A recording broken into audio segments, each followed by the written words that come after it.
Dear viewers, welcome back. In this video, I explain the requirements imposed on high-risk AI systems. To illustrate my points, I will use the following example from time to time. BREST, a US-based company, develops Detection, a machine learning AI system intended to detect breast cancer within hospitals. Detection is a high-risk AI system because it is regulated under the Medical Devices Regulation and because, under such regulation, it is subject to a third-party conformity assessment. Hence, Detection has to comply with the requirements applicable to high-risk AI systems. Let's dive into these requirements.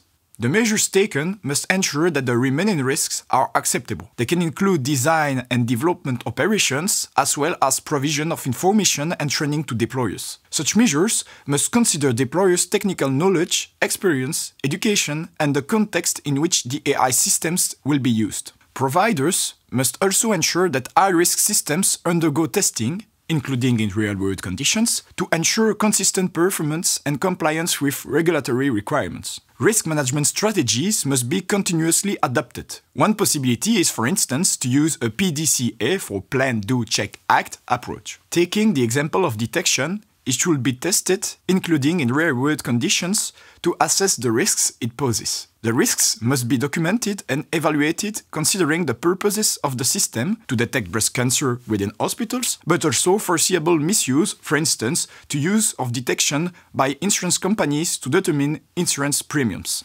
Measures must be taken to eliminate or mitigate the risks that are considered unacceptable, for instance, specifying that insurances should not use detection. And new risk assessments must be carried out regularly to ensure the situation stays under control. For high-risk systems running on machine learning and only those, the training, validation, and testing datasets used must meet specific quality criteria. For instance, assessments must be conducted on the data. The objective is to prevent, eliminate, or mitigate biases or other data flows that could negatively impact health, safety, or fundamental rights. In this regard, datasets must be relevant, representative, and as error-free as possible. They must present appropriate statistical properties given systems' intended purposes. This includes considering the specific geographical, contextual, behavioral, or functional settings in which the systems will operate. Returning to the example of detection, it must be trained on high-quality data which is sufficiently representative of the population for which it will ultimately be used. Biases and errors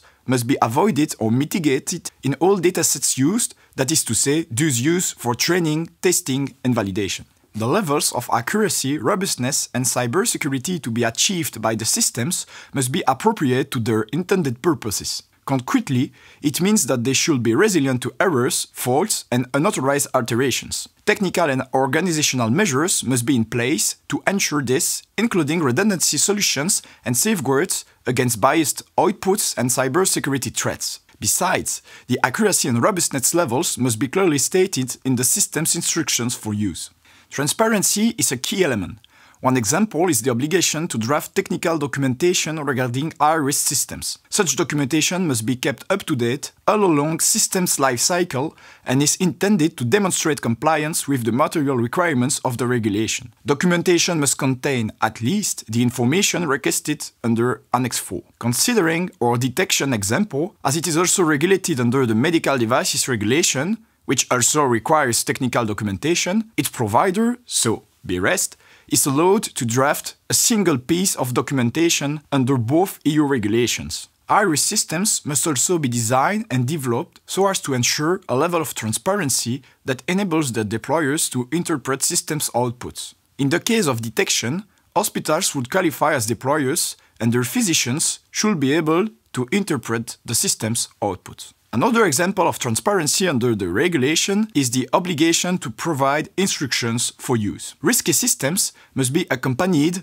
by clear user manuals that include relevant, accessible, and understandable information about such systems' technical characteristics and conditions of use. Instructions for use must contain, among others, information about the provider, the characteristics, capabilities, and limitations of performance, including intended purpose, level of accuracy, capabilities of the systems, to explain their outputs and so on, the human oversight measures in place, etc.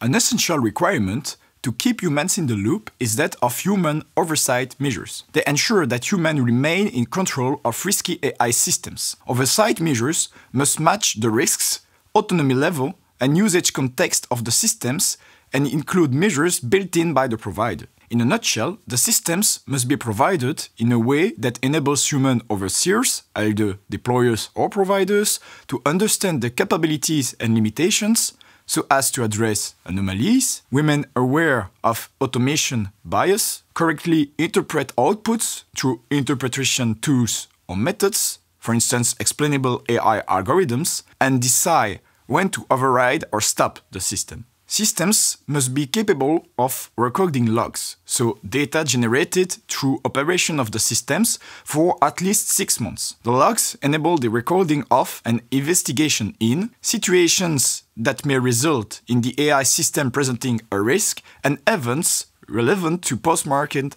monitoring. Besides, pieces of documentation must be retained and made available to the enforcement authorities during 10 years after systems placement on the market. This includes technical documentation and the policies and procedures related to quality management systems, which providers have to implement on a mandatory basis. Upon a justified request from a competent authority, this documentation must be disclosed. Systems compliance with all material requirements will be formally evaluated before market release. High-risk systems must undergo a conformity assessment. In many cases, the assessment is conducted internally by the provider, while in others, it involves a third party. Once a system is deemed conform, it receives a CE marking, indicating that it meets the legal requirements. Once systems are on the market, they undergo continuous monitoring. Turning back to the detection example, if the system is not or no longer compliant with the AI Act, after being deployed in a hospital, BREST and the actors of the supply chain have to collaborate together and take corrective actions. These actions include bringing the system into compliance, withdrawing it, or disabling it. This is it for me, but it's not the last shade of AI Act that we'll discuss together. Don't miss the next videos of our series. Stay tuned!